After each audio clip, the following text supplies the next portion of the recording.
अभी तक हम पिछले वीडियो में मिठाई वाला जो कहानी है वो पढ़ रहे थे, जिसमें हमने अभी तक देखा कि एक व्यक्ति होता है जो खिलौने बेचने आता है।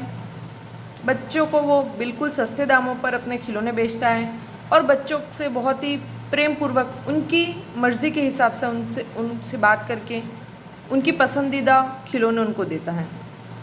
6 महीने बाद उसी तरीके की धुन, उसी तरीके के राग में एक फेरी वाला पुनः आता है जो कि मुरली लेके आता है, और वह सिर्फ मुरली बेचता नहीं बल्कि पहले स्वयं उस मुरली को बजाता है तथा एक सुंदर गीत गाता है, और इस प्रकार से मुरली बजाते बजाते वह मात्र 2-2 पैसों में अपनी मुरलियाँ बेचता है। मुरली वाले से मुरली लेने के लिए रोहिणी अपने पति से कहती है तथा उनके पति विजय बहादुर जी जब मुरली वाले से पैसे दाम पूछते हैं मुरली के, तो वह कहता है कि भाई मैंने ऐसे तो नगर भर में 3 पैसे में दिए, लेकिन मैं आपको 2 पैसों में मुरलियाँ देता हूँ। मुरली वाले की बात सुन करके विजय बाबू हंस देते हैं और कहते हैं कि देते तो तुम सभी को 2 पैसों में ही हो, बस मुझ पर एहसान का बोझ लाद रहे हो। विजय बाबू की बात का उत्तर देते हुए मुरली वाला कहता है कि उसने एक साथ 1000 मुरलियाँ बनवाई थी, इसलिए उसको इस भाव में पड़ी, बाकी कहीं पर भी उनको इतनी अच्छी मुरलियाँ इतने सस्ते दामों पर नहीं मिल सकती। इससे आगे का पाठ आज हम पढ़ने जा रहे हैं। विजय बाबू बोले, अच्छा मुझे ज़्यादा वक्त नहीं, जल्दी से 2 ठो निकाल दो। जब विजय बाबू को लगा कि हो सकता है ये मुरली वाला मुझसे बहस करेगा, तो कहते ठीक है मेरे पास ज़्यादा टाइम नहीं है, जल्दी से 2-1 मुझे निकाल दो। क्योंकि यहाँ पर एक शब्द आया है ठो। यह मुख्यतः बिहार तथा पूर्वी भारत के कुछ अंचल, कुछ क्षेत्रों में संख्यावाची शब्दों के पीछे जोड़ करके बोला जाता है। 1 ठो, 2 ठो, इस तरीके से। 2 मुरलियाँ, चुन्नू और मुन्नू दोनों बच्चों के लिए विजय बाबू 2 मुरलियाँ लेते हैं। 2 मुरलियाँ लेकर विजय बाबू फिर मकान के भीतर पहुंच गए। मुरली वाला देर तक उन बच्चों के झुंड में मुरलियाँ बेचता रहा। जैसे विजय बाबू गए उसके बावजूद भी बहुत सारे ऐसे बच्चे थे जो वहाँ पर घेर के खड़े थे, तो उन सबको मुरली वाला मुरली बेचता है। उसके पास कई रंग की मुरलियाँ थी। बच्चे जो रंग पसंद करते मुरली वाला उसी रंग की मुरली निकाल देता, और बच्चे अपनी मनपसंद मुरली का रंग बताते और मुरली वाला उनको दे देता था। और मुरली वाले और बच्चे की जो बातचीत है वो हमारे सामने यहाँ पर है। यह बड़ी अच्छी मुरली है, तुम यही ले लो बाबू। राजा बाबू तुम्हारे लायक तो बस यह है। हाँ भैया तुमको वही देंगे, ये लो। तुमको वैसी न चाहिए? यह नारंगी रंग की? अच्छा वही लो। इस तरीके से वो बच्चों से बातें करते हैं। बच्चे जिस प्रकार की मुरली चाहते हैं वैसी मुरली दे देते हैं। अब वहाँ पर कुछ बच्चे ऐसे भी होते हैं जिनके माँ बाप आर्थिक रूप से अक्षम होते हैं, तो वे बच्चे पैसे नहीं ला पाते, तो उनसे ये मुरली वाला किस तरीके से बात करता है वो देखते हैं हम। ले आए पैसे? अच्छा ये लो, तुम्हारे लिए मैंने पहले से ही यह निकाल कर रखी थी। उस झुंड में से एक बच्चा होता है जो कहता है कि अंकल मेरे पास अभी तो पैसे नहीं, मैं जल्दी से घर से जाके ला रहा हूँ, आप मेरी मुरली किसी को मत देना, मुझे वो लाल रंग वाली मुरली चाहिए। तो जैसे ही वो बच्चा पैसे लेकर के लौटता है तो मुरली वाला उसको देखते कहता, अच्छा ले आए तुम पैसे, ये लो तुम्हारी जो मुरली थी वो मैंने पहले से ही अलग से निकाल करके रख दी थी। साथ में एक और उसका कोई दोस्त खड़ा होता है जिसको पैसे नहीं मिलते, तो उससे बात करते, तुमको पैसे नहीं मिले, तुमने अम्मा से ठीक तरह से न मांगे होंगे। धोती पकड़कर पैरों में लिपटकर अम्मा से पैसे मांगे जाते हैं। बाबू हाँ फिर जाओ, अब की बार मिल जाएंगे। अब फिर से वो एक छोटा सा बच्चा होता है उसको बोलते हैं कि तुम गए, तुमको मम्मी ने पैसे नहीं दिए, मतलब तुमने मांगने में कोई ना कोई कसर छोड़ दी। इस बार तुम क्या करना, अम्मा के पास जाओ अपनी, और उनकी धोती उनके कपड़े पकड़ करके पैरों में लिपट करके बैठ जाना, कहना कि मुझे पैसे चाहिए, तो आपको वो दे देंगे। अब वापस बच्चा आता, बोले दुअन्नी है? अच्छा तुम दुअन्नी लेके आए हो, तो क्या हुआ, ये लो पैसे वापस। और वो उस बच्चे से दुअन्नी लेकर के बाकी बचे हुए पैसे और मुरली दे देते, और पूछते हैं ठीक हो गया ना हिसाब, मतलब बाकी के पैसे पूरे मिल गए ना तुमको, मिल गए पैसे, देखो मैंने तरकीब बताई, अच्छा अब तो किसी को नहीं लेना, सब ले चुके। अब वो पूछते हैं, सब बच्चे जब अपनी अपनी मुरलियाँ लेके जा चुके होते हैं तो कुछ एक बच्चे और खड़े होंगे, उनसे पूछते हैं अच्छा सबकी हो गई ना, अब तो किसी को नहीं लेना। पास में एक बच्चा बिल्कुल गुमसुम सा खड़ा था, उसको देख करके हमारा जो मुरली वाला है वो पूछता है तुम्हारी माँ के पास पैसे नहीं है, अच्छा तुम भी यह लो, अच्छा तो अब मैं चलता हूँ। और एक बच्चा ऐसा होता है जिसके पास बिल्कुल पैसा नहीं होता, उसकी माँ के पास सच में पैसा नहीं होता, जिसकी वजह से वो बच्चे को नहीं दे पाती है, तो उस बच्चे को भी निराश और हताश नहीं करता मुरली वाला, बल्कि उसको मुफ्त में वो मुरली दे करके चला जाता है। इस तरह मुरली वाला फिर आगे बढ़ गया और सारे बच्चों को मुरली बांट करके वो वहाँ से आगे बढ़ जाता है। तो देखो इस पैराग्राफ में हमको पता चलता है कि मुरली वाला जो है वो बाल मनोविज्ञान का ज्ञाता है। यहाँ पर हम साथ साथ में इस मुरली वाले की विशेषताएं भी देखते जाएंगे। बाल मनोविज्ञान का ज्ञाता अर्थात उसे बच्चों के मनोविज्ञान का, बच्चों की सोच, बच्चों की समझ और बच्चों से किस तरीके का व्यवहार किया जाए इसका बहुत ही अच्छा ज्ञान था। वो सभी बच्चों को बहुत ही प्रेम पूर्वक उनके मन मुताबिक उनके पसंदीदा मुरलियाँ, खिलौने इत्यादि दे जाता है। और अगर कोई बच्चा ऐसा भी है जिसके पास पैसा नहीं है तो वो उसे मुफ्त में खिलौने और मुरलियाँ देता है, जिससे कि हमें पता चलता है कि ये मुरली वाला जो है वो मात्र एक कोरा व्यापारी नहीं है, बल्कि वो एक दयालु सहृदय व्यक्ति भी है, जो एक छोटे बच्चे की पसंदीदा उसको चीज़ देने में भी बिल्कुल झिझकता नहीं है। उसका लक्ष्य केवल और केवल पैसा कमाना नहीं है, वो उन छोटे बच्चों की सारी ख्वाहिशें, उनकी इच्छाएं पूरी करता है और उन बच्चों की खुशी में स्वयं भी खुश रहता है। तो चलिए तीसरा दृश्य जो है वो, आज अपने मकान में बैठी हुई रोहिणी मुरली वाले की सारी बातें सुनती रही और घर के अंदर, क्योंकि ये मुरली वाला जो था वो ये रोहिणी के घर के सामने ही रुका था, उनके पति ने मुरलियाँ ली और वो तो घर में आ गए, लेकिन बच्चों के झुंड ने मुरली वाले को घेर रखा था, जिसकी वजह से सारे बच्चों के साथ मुरली वाला जो व्यवहार कर रहा था, जिस तरीके से बातें कर रहा था, वो आसानी से रोहिणी सुन रही थी। आज भी उसने अनुभव किया बच्चों के साथ इतने प्यार से बातें करने वाला फेरी वाला पहले कभी नहीं आया। फिर वह सौदा भी कैसा सस्ता बेचता है, भला आदमी जान पड़ता है। समय की बात है, जो बेचारा इस तरह मारा मारा फिरता है, पेट जो न कराए सो थोड़ा। अब रोहिणी उसकी बातें सुन करके बहुत प्रभावित होती है। वो कहती है कि भाई इतने लोग फेरी वाले आते हैं इतना सारा सामान बेचने, सौदा का मतलब है सामान अपना, जो भी उनका माल होता है ना, उनका माल बेचने के लिए आता है, लेकिन कोई भी आज तक ऐसा फेरी वाला नहीं आया जिसने बच्चों के साथ इतने अच्छे से प्रेम पूर्वक व्यवहार किया होगा। बहुत ही भला आदमी जान पड़ता है। यहाँ से पता चलता है कि भाई जो हमारा फेरी वाला है, या कहे कि जो हमारा मिठाई वाला है, वो कैसा है, बहुत ही भला मानुस है, बाल मनोविज्ञान का ज्ञाता है, सहृदय व्यक्ति है। और भी उसके बारे में हम आगे चर्चा करते हैं। आगे देखिए, इसी समय मुरली वाले को का क्षीण स्वर दूसरी निकट की गली से सुनाई पड़ा, बच्चों को बहलाने वाला मुरलिया वाला। रोहिणी इसे सुनकर मन ही मन कहने लगी, और स्वर कैसा मीठा है इसका, अर्थात वो एक बहुत ही अच्छा गायक भी था। तो इस पॉइंट को भी हम जोड़ सकते हैं भाई कि वो बहुत ही मधुर गायक था। बहुत दिनों तक रोहिणी को मुरली वाले का वह मीठा स्वर और उसकी बच्चों के प्रति वे स्नेह सिक्त बातें याद आती रही। मतलब रोहिणी के हृदय पर इस मुरली वाले की बातों ने अमिट छाप छोड़ दी थी। महीने के महीने आए और चले गए, फिर मुरली वाला न आया। धीरे धीरे उसकी स्मृति भी क्षीण हो गई, मतलब धीरे धीरे उसकी जो बांसुरी की धुन थी, उसकी जो याद थी, वो भी लोगों के हृदय से धीरे धीरे कम होती गई। आगे देखते हैं। 8 मास बाद, पहले वो खिलौने बेचने आता है, खिलौने बेचकर जब चला जाता है उसके 6 महीनों बाद वो मुरली लेके आता है, और अब सारी मुरलियाँ बिक जाने के बाद वो 8 माह बाद फिर से आता है। क्या लेके आता है भाई? सर्दी के दिन थे, अब ऋतु परिवर्तित हो गई, अब सर्दी के दिन आ गए। रोहिणी स्नान करके, मतलब नहा करके, स्नान शुद्ध हिंदी शब्द है। रोहिणी स्नान करके मकान की छत पर चढ़कर आजानु लंबित, आजानु ठीक है, आ मतलब तक, जानू का मतलब होता है घुटने, लंबित मतलब लंबे, अर्थात घुटनों तक लंबे केश राशि सुखा रही थी। केश का मतलब तो समझते आप, बाल, मतलब बालों का जो समूह था उसको सुखा रहे, मतलब उसके बाल इतने लंबे थे जो घुटनों तक आ रहे थे, घुटनों तक लंबे लंबे बाल थे।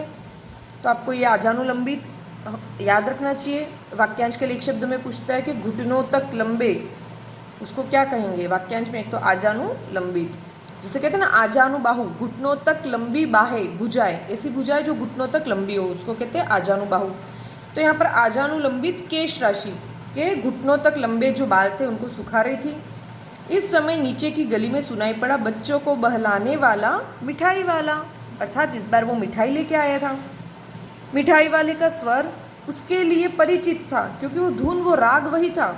झट से रोहिणी नीचे उतर आई, झट से मतलब बिल्कुल तुरंत, तीव्र गति से वो छत पे थी, छत से नीचे आ गई। उस समय उसके पति मकान में नहीं थे। हाँ, उनकी वृद्धा दादी थी। अब उनके पति तो नहीं थे भाई, लेकिन घर में एक बूढ़ी दादी जरूर थी। वृद्धा मतलब बूढ़ी। रोहिणी उनके निकट आकर बोली, दादी, चुन्नू मुन्नू के लिए मिठाई लेनी है, ज़रा कमरे में चलकर ठहराओ, मैं उधर कैसे जाऊँ, कोई आता न हो, ज़रा हटकर मैं भी चिक्की ओट में बैठी रहूँगी। अब इससे पता चलता है कि भाई ये जो कहानी लिखी गई उस दौरान औरत का किसी पर पुरुष से सीधा संपर्क निषेध था, या फिर एक तरीके से हम कह सकते हैं कि उस समय पर्दा प्रथा थी, जिसकी वजह से रोहिणी सीधे जाकर के स्वयं बच्चों के लिए मिठाई या खिलौने नहीं ले सकती थी। पहली बार जब खिलौने वाला आया तो उसने बच्चे स्वयं खिलौने ले आए थे। दोबारा जब वो मुरली लेके आया तो उसने विजय बाबू से मंगवा ली थी, और अब विजय बाबू नहीं है तो उसने उनकी जो बूढ़ी दादी थी उनको कहा कि भाई आप जा कर के उस जो मिठाई वाला उसको घर में उसको कमरे में ठहराइए, चुन्नू मुन्नू के लिए थोड़ी सी मिठाई ले लेते हैं, और मैं चिक्की ओट में से, मतलब मैं पर्दे के पीछे से बैठी रहूँगी, भाई मैं जो भी बोलना है बोल दूँगी। दादी माँ उठकर कमरे में आकर बोली, ए मिठाई वाले इधर आना, और वो उनको बुला लेती है। भाई मिठाई वाला निकट आ गया, निकट मतलब पास में आ गया। बोला, कितनी मिठाई दूँ माँ? ये नए तरह की मिठाइयाँ हैं, रंग बिरंगी, कुछ कुछ खट्टी, कुछ कुछ मीठी, जायकेदार, बड़ी देर तक मुंह में टिकती है। अब यहाँ पर वो जो मिठाई का मतलब सिर्फ हम समझते हैं कि भाई वो एक तरीके की जो चौकोर आकृति वाली होती है वो मिठाई नहीं। मिठाई का मतलब है कोई भी मीठी चीज़, है ना। मिठाई जो शब्द है वो हर मीठी चीज़ के लिए प्रयुक्त होता है। वो आज यहाँ पर ये जो मिठाई लेके आए वो कैसी है भाई? रंग बिरंगी है, बहुत सारे रंगों वाली है, कुछ खट्टी है, कुछ मीठी है, और कुछ जायकेदार है, और बड़ी देर तक मुंह में, ऐसा भी नहीं है मुंह में रखते ही वो मतलब बिल्कुल घुल मिल जाए मुंह में, और जल्दी नहीं घुलती, बच्चे बड़े चाव से चूसते हैं। इन गुणों के सिवा ये खांसी भी दूर करती है। मतलब ऐसे तो हम गोलियां और ये चॉकलेट्स वगैरह जब खाते हैं तो वो नुकसान करती है, बल्कि ये जो मिठाई है उसमें क्या है कि भाई वो खांसी दूर करती है, मतलब ये इसका गुण हो गया, है ना। तो यहाँ पर ये जो इसके सारे गुण है, रंग बिरंगी है, खट्टी है, मीठी है, जायकेदार है, ये सारा इन मिठाइयों के गुण हुए, और जो ये सारे गुण है वो उनकी विशेषताएं भी होती है, इसलिए ये सारे गुणवाचक विशेषण शब्द है। कितनी दूर? चपटी, गोल, पहलदार गोलियां है। गोलियां कैसी है? चपटी है भाई, गोल और पहलदार है, ये तीनों भी उनकी विशेषता होगी, तो ये तीनों भी गुणवाचक विशेषण शब्द है। और गोलियां जो शब्द है वो हमारे क्या हो जाएगा? विशेष्य। और इसमें भी देखो या प्रत्यय लगा हुआ है, ऊपर चंद्र बिंदी है, जिससे पता चलता है यहाँ पर गोली शब्द का बहुवचन बनाया गया। एक वचन होता गोली, और उसी का बहुवचन जब हम बनाते हैं तो हम बोलते गोलियाँ। अब वो दादी माँ पूछती है कि भाई मिठाई वाला पूछता है कि भाई कितनी दूँ, और उसके साथ साथ में विशेषता बताया कि भाई गोल भी है, आप इसमें कुछ चपटी भी मिलेगी और कुछ पहलदार भी मिलेंगी आपको, और पैसे की 16 देता हूँ, मतलब एक पैसे में मैं 16 गोलियाँ देता हूँ, जो विभिन्न आकारों की है, विभिन्न प्रकार की है, और विभिन्न रंगों की है, और स्वाद में भी जिनमें भिन्नता है, मतलब भांति भांति की मिठाइयाँ मैं बेचता हूँ। दादी बोली, 16 तो बहुत कम है, भला 25 तो देते। अब थोड़ा मोल भाव करवा रही है दादी माँ। बोले, भाई 16 तो बहुत महंगा दे रहे हो, थोड़े 25 दो एक पैसे में। मिठाई वाला बोला, नहीं दादी, अधिक नहीं दे सकता, इतना भी देता हूँ, या अब मैं तुम्हें क्या, खैर मैं अधिक न दे सकूँगा। अब वो ज़्यादा स्पष्टीकरण नहीं देता है, और कहता है कि भाई मैं इतना भी दे रहा हूँ वो बहुत, लेकिन चलो जो भी हो, आपको लगे कि आप ले सकते हो तो आप 16 ले लीजिए, नहीं तो मैं और ज़्यादा नहीं दे सकता। रोहिणी दादी के पास ही थी, बोली, दादी फिर भी काफ़ी सस्ता दे रहा है, 4 पैसे की ले लो, यह पैसे रहे। अब वो कहती है भाई ये तो बाकी लोगों से तो बहुत सस्ता दे रहा है, आप क्या करो 4 पैसों की गोलियां ले लो और यह पैसे रहे। और कहता है देखो ये पैसे रहे। मिठाई वाला मिठाइयाँ गिनने लगा। आप कमेंट बॉक्स में मुझे कमेंट करके ज़रूर बताएं कि मतलब 4 पैसों में रोहिणी ने टोटल कितनी गोलियाँ खरीदी। 1 पैसे में 16 गोलियाँ जब ले रहा देता है मिठाई वाला, तो उसने 4 पैसों में रोहिणी को कितनी गोलियाँ दी होगी। तो जो मिठाई वाला है वो मिठाइयाँ गिनने, देखो यहाँ पर ये शब्द बहुत ही ज़्यादा ध्यान रखने योग्य, मिठाइयाँ किस तरीके से लिखा है। देखो इसका अगर एक वचन में बनाऊँ तो मैं कैसे कहूँगी, मिठाई, जिसमें ई हमारे ई में ई की मात्रा बड़ी होगी। जब हम किसी शब्द का बहुवचन बनाते तो मात्रा छोटी हो जाती है। तो यहाँ पर मिठाइयाँ जब लिखते हैं तब ई में ई की मात्रा छोटी और पीछे या लगा करके हमने क्या किया, चंद्र बिंदु लगा दिया। तो ये शब्द हम जैसे इसी तरीके से आप मुझे कमेंट बॉक्स में दवाइयाँ और अन्य 2-3 शब्द जो इसी तरीके से बनते हो, जिसमें बड़ी मात्रा बहुवचन बनाते समय छोटी मात्रा में परिवर्तित हो जाती है, लिख करके भेजें। 2-4 की तो 4 की तो दे दो, अच्छा 25 नहीं सही 20 ही दे दो, 20 ही दो। अरे माँ मैं बूढ़ी हुई, अरे हाँ मैं बूढ़ी हुई, मोल भाव अब मुझे ज़्यादा करना आता भी नहीं। अब वो कहती है चलो ठीक है भाई 4 आने की दे दो, लेकिन चलो ठीक है भाई मैं एक साथ 4 आने की ले रही हूँ तो तुम 25 मत दो, 16 जब दे रहे थे तो 20 दे दो, 16 की जगह कितनी दे दो, 20 दे दो। कहते हुए दादी के पोपले मुंह से जरा सी मुस्कुराहट फूट पड़ी। पोपला मुंह मतलब जिसमें दांत ना हो। दादी इतनी बूढ़ी हो गई कि उनके सारे दांत टूट चुके हैं। रोहिणी ने दादी से कहा, दादी इससे पूछो इस शहर में और भी कभी और कभी भी आए थे या पहली बार आए हो, यहाँ के निवासी तो तुम हो नहीं। अब रोहिणी के मन में जो जिज्ञासा थी, अर्थात उसको जानना था कि ये क्या वही इंसान है जो पहले भी यहाँ पर आता था, कभी खिलौने लेकर के, कभी मिठाई लेकर के, कभी मुरली लेकर के। तो दादी सीधे नहीं पूछ करके क्या करती है, दादी माँ से बोलती है भाई इनसे पूछिए तो सही, पहले ये इस सिटी में आए क्या, इस शहर में आए क्या, और इससे पहले आए थे तो क्या बेचने के लिए आए थे, क्योंकि ये लगते तो नहीं है कि हमारे यहाँ के निवासी है। दादी ने इस कथन को दोहराने की चेष्टा ही की थी कि मिठाई वाले ने उत्तर दिया, पहली बार नहीं और भी कई बार आ चुका हो। अब दादी माँ उस बात को रिपीट करती, लेकिन अब रोहिणी जो थी जस्ट पास ही पर्दे की ओर में दूसरे कमरे में थी और उसकी आवाज़ स्पष्ट सुनने के कारण दादी माँ के बोलने दोहराने वापस उस वाक्य को दोहराने की जगह सीधे ही कौन बोल देता है, मिठाई वाला जो उत्तर दे देता है कि नहीं भाई मैं इससे पहले भी आया हुआ। रोहिणी चिक की आड़ में से ही बोली, पहले यही मिठाई बेचते हुए आए थे या और कोई चीज़ लेकर।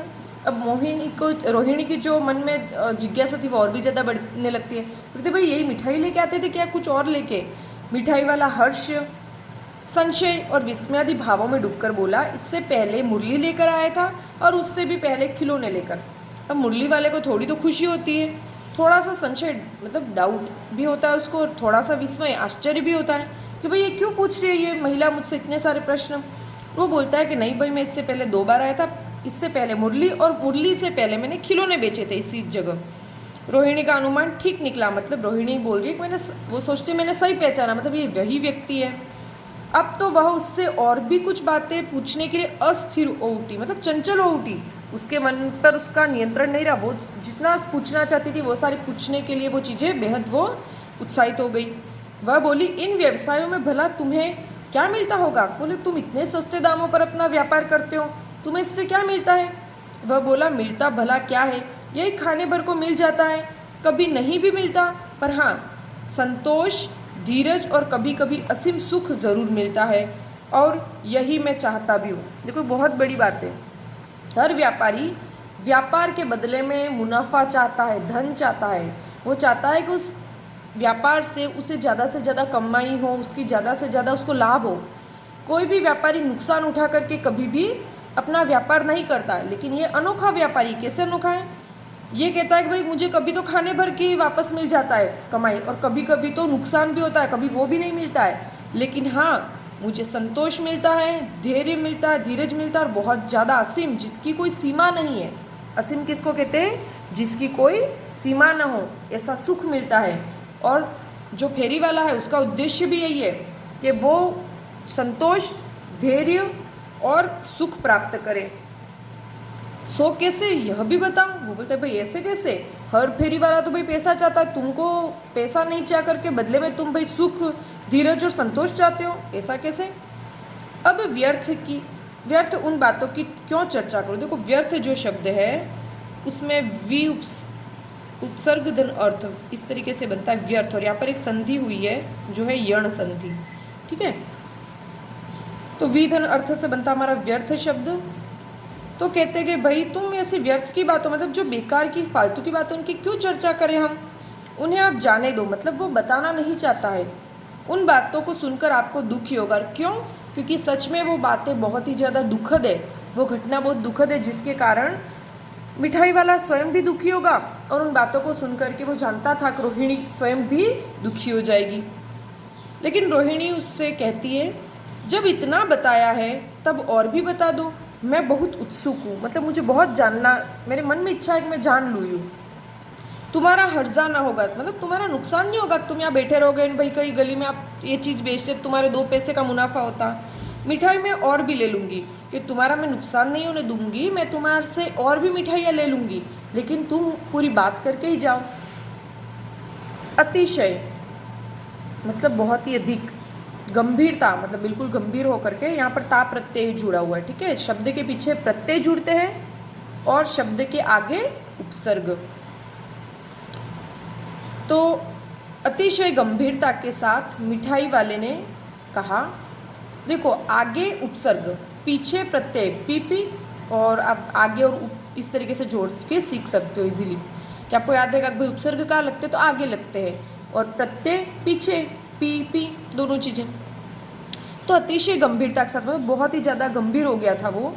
मिठाई वाला क्या कहता है, मैं भी अपने नगर का एक प्रतिष्ठित आदमी था, मतलब मैं बहुत ही ज़्यादा धन संपन्न था, लोग मेरी इज्जत करते थे, ऐसा व्यक्ति था। इसमें प्रतिष्ठा धन इत प्रत्यय है, प्रतिष्ठा धन इत, इस तरीके से प्रतिष्ठित शब्द बनता है हमारे। मकान, व्यवसाय, गाड़ी, घोड़े, नौकर चाकर सभी कुछ था, मतलब जीवन जीने के लिए जितने भी सुख सुविधा होती है वो सारे आराम मेरे पास थे।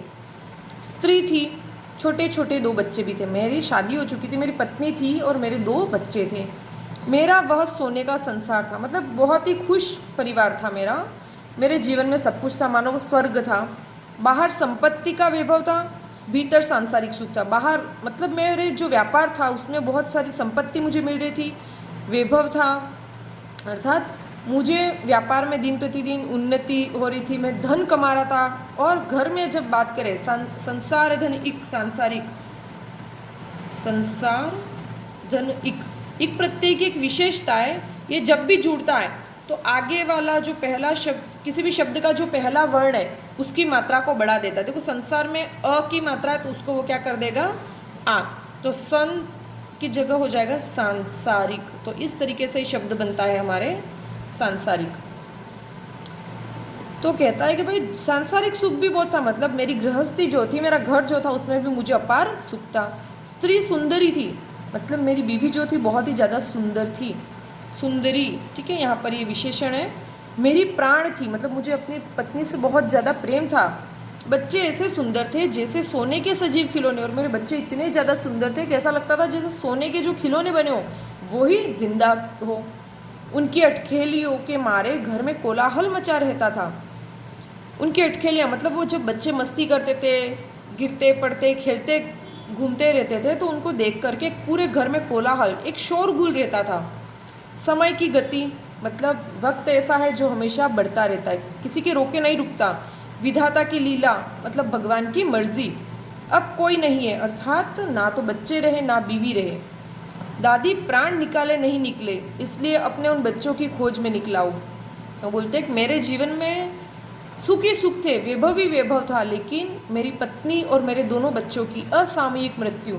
देखो यहाँ पर उस घटना का वर्णन तो नहीं किया गया है कि किस तरीके से क्या ऐसा हुआ था कि जिसकी वजह से क्या वो रोगग्रस्त हो गए थे या कोई दुर्घटना हुई उनके साथ, लेकिन यहाँ पर बस इतना बताया गया है कि मिठाई वाले की पत्नी और दोनों बच्चों का असामयिक अचानक दुखांत हो जाता है, उनका निधन हो जाता है। लेकिन जो मिठाई वाला है वो कहता है कि भाई प्राण निकाले नहीं निकले, मतलब मैं मरना चाहूँ तो भी मैं मर नहीं सका, और इसीलिए अपने उन बच्चों की खोज में निकला हूँ। देखो यहाँ से पता चलता है कि वो मिठाई वाला कितना ज़्यादा आशावादी था, वो जीवन को किस सकारात्मक रवैये के साथ जीना चाहता था। कुछ व्यक्ति होते हैं जो जीवन में हताश और निराश हो जाते तथा आत्महत्या जैसे घृणित कर्म को कर बैठते, लेकिन मिठाई वाला जो था उसने अपने दुख को सहन किया और उसने अपने दुख को भुला करके दूसरे लोगों में सुख बांटने का राह अपनाई। वे सब अंत में होंगे तो यहीं कहीं, आखिर कहीं न कहीं कहीं जन्मे ही होंगे। इस तरह रहता घुल घुल कर मरता। यहाँ पर पुनर्जन्म की जो अवधारणा है उसके बारे में चर्चा की गई है। मिठाई वाला कहता है कि भाई अगर मेरे बच्चे मुझसे बिछड़ गए तो पुनः उनका जन्म, क्योंकि आत्मा नश्वर है ना, आत्मा कभी भी आत्मा अमर है और जीव नश्वर है। अर्थात हम जो जन्म लेते हैं, हमारी जो ये शरीर है वो तो एक ना एक दिन खत्म हो जाता है, लेकिन हमारे जो शरीर के अंदर आत्मा है वो अमर है, उसका कभी भी उसकी मृत्यु नहीं होती है। आत्मा हमेशा, जब भी एक व्यक्ति मर जाता है तो वो आत्मा दूसरे रूप में जन्म लेती है। तो यहाँ मिठाई वाला कहता है कि मेरे बीवी और बच्चे अगर आज मर गए तो मेरे वो बच्चे कहीं ना कहीं किसी न किसी के बच्चों के रूप में तो वापस पैदा हुए होंगे। तो मैं उन्हीं बच्चों की खोज में निकला हूँ, अर्थात दूसरों के बच्चे जब देखता हूँ, उनके बच्चों की अटखेलियाँ देखता हूँ, दूसरे बच्चों की हंसी, उनका खेल देखता हूँ, तो मैं उनमें अपने बच्चों को देखता हूँ। और इस तरीके से घुल घुल कर मरता अगर मैं उन्हीं के पीछे रोता धोता रहता, लेकिन इस तरह सुख संतोष के साथ मरूंगा। अर्थात मैं ये फेरी वाला बन करके छोटे बच्चों की छोटी छोटी इच्छाएं, उनके खिलौने लेके आता हूँ, कभी उनके लिए मुरलियाँ लेके आता हूँ, कभी उनके लिए ये मिठाइयाँ लेके आता हूँ जो उनके पसंद के अनुसार वो चुन करके खाते पीते खेलते हैं। तो इस तरीके से मैं उनके मुंह पर जो सुख की रोशनी देखता हूँ, तो उस सुख को देख करके, उनकी हंसी को देख करके मुझे संतोष भी मिलता है, धीरज भी मिलता है और असीम सुख मिलता है। और इस तरीके से अगर मैं मर भी गया तो मैं सुख और संतोष के साथ मरूंगा। इस तरह के जीवन में कभी कभी अपने उन बच्चों की एक झलक सी मिल जाती है। ऐसा जान पड़ता है जैसे वे इन्हीं में उछल उछल कर हंस खेल रहे हैं। पैसों की कमी थोड़े ही है, आपकी दया से पैसे तो काफ़ी हो। कहता पैसों का मुझे कभी कोई कमी नहीं थी, आज भी मेरे पास अच्छा खासा व्यवसाय है।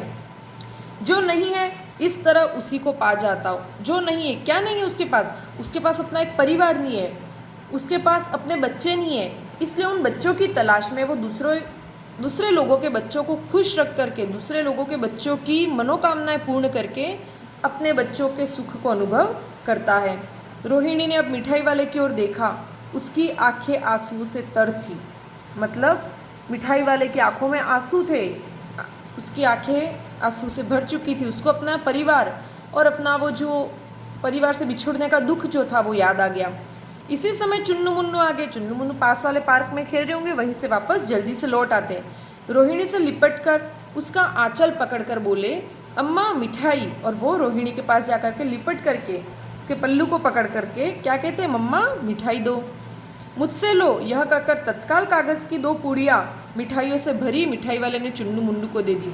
और मिठाई वाला इतने में 2 कागज़ की पूड़ियाँ बना करके क्या करता है, चुन्नू मुन्नू को दे देता है। रोहिणी ने भीतर से पैसे फेंक दिए और उन दोनों पूड़ियों के भी जो पैसे थे वो रोहिणी अंदर से फेंक देती है। मिठाई वाले ने पेटी उठाई और कहा, अब इस बार ये पैसे न लूँगा। वो कहता है कि अब मैं इस बार ये जो पैसे वो नहीं लूँगा। देखो यहाँ पर ये लाइन बहुत ही गहरा महत्व रखती है। इस बार उसने जो चुन्नू और मुन्नू को मिठाई दी थी वो किसी खरीदार के बच्चे के हिसाब से नहीं दी थी, उसने उन बच्चों में अपने बच्चे पाए थे। उसके लिए चुन्नू मुन्नू उसके अपने बच्चे थे, इसीलिए वो ना कहता है कि भाई मैं अब इस बार मिठाई नहीं लूँगा। उसने रोहिणी और दादी से पहले जो सौदा किया या पहले जो मिठाइयाँ बेची उसमें उसने पैसे ले लिए, लेकिन वो उन बच्चों से पैसे लेकर के, उन बच्चों के द्वारा जो इच्छा व्यक्त की गई थी कि उनको मिठाई खानी और उसके बदले में उसने जो मिठाइयाँ दी उसके वो पैसे लेकर के अपनी उन भावनाओं को ठेस पहुँचाना नहीं चाहता था, इसीलिए वो पैसे नहीं लेता है। लेकिन दादी बोली, अरे अरे ना अपने पैसे लिए जा भाई। लेकिन ना भाई तू लेते जा। तब तक आगे फिर सुनाई पड़ा उसी प्रकार मादक मृदुल स्वर, बच्चों को बहलाने वाला मिठाई वाला। अर्थात उसने वो पैसे नहीं लिए और वह आगे बढ़ चुका था। ये बहुत ही ज़्यादा संवेदनशील, बहुत ही ज़्यादा सुंदर मार्मिक कहानी है और इस कहानी के माध्यम से हमारे जो लेखक है भगवती प्रसाद वाजपेयी जी, उन्होंने एक बहुत ही सुंदर संदेश हमें दिया है कि जीवन में सुखद और दुखद अनुभव जीवन के दो पहलू की तरह है, लेकिन हमें कभी भी दुखों का सामना करने पर निराश और हताश नहीं होना चाहिए और अपने जीवन को बिल्कुल नीरस नहीं करना चाहिए। काफ़ी सारे व्यक्ति होते हैं जो जीवन में दुख प्राप्त करके एकल हो जाते हैं, बिल्कुल स्वयं को कैद कर लेते हैं, लेकिन उससे विपरीत हमारा जो मिठाई वाला है उसने अपने जीवन को रचनात्मक मोड़ दिया।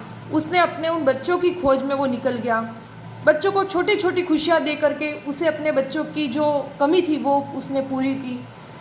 तो मिठाई वाले से हमें भी यही प्रेरणा मिलती है कि हमें जीवन में हमेशा दूसरों की खुशी में खुश रहना चाहिए। तो इस मिठाई वाले की क्या क्या विशेषताएं हमने देखी इस पाठ में।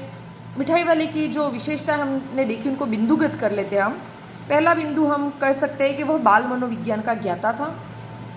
दूसरी बात, वह उसका बहुत ही मादक मृदुल कंठ था, वो बहुत ही मधुरता से गीत गाता था, अर्थात बहुत ही अच्छा वो गायक था, मधुर गायक था। वो बच्चों से बहुत ही ज़्यादा प्रेम करता था, वह दयालु हृदय था और वह एक प्रतिष्ठित और भला व्यक्ति था। इस तरीके से हम पूरे पाठ को पढ़ करके उसमें से बहुत सारे छोटे छोटे बिंदु बना करके इस मिठाई वाले की चारित्रिक विशेषता लिख सकते हैं। और अगर बात करें उसकी शारीरिक विशेषता और गठन, तो मिठाई वाला जो था वो 30 से 32 वर्ष का व्यक्ति था, दुबला पतला गोरा युवक था और बीकानेरी रंग का साफा पहनता था। आशा करती हूँ आपको पाठ जो एक कहानी है वो अच्छी लगी होगी। मेरे कहानी समझाने का, पढ़ाने का जो तरीका है वो आपको अच्छा लगा होगा। साथ में हमने व्याकरणिक टिप्पणी भी देख ली है। अगर आपको कोई संशय फिर भी शेष रहता है तो आप मुझे कमेंट बॉक्स में कमेंट करके पूछ सकते हैं। अगर वीडियो पसंद आया तो प्लीज़ लाइक कीजिए और अपना अमूल्य समय देने के लिए बहुत बहुत धन्यवाद।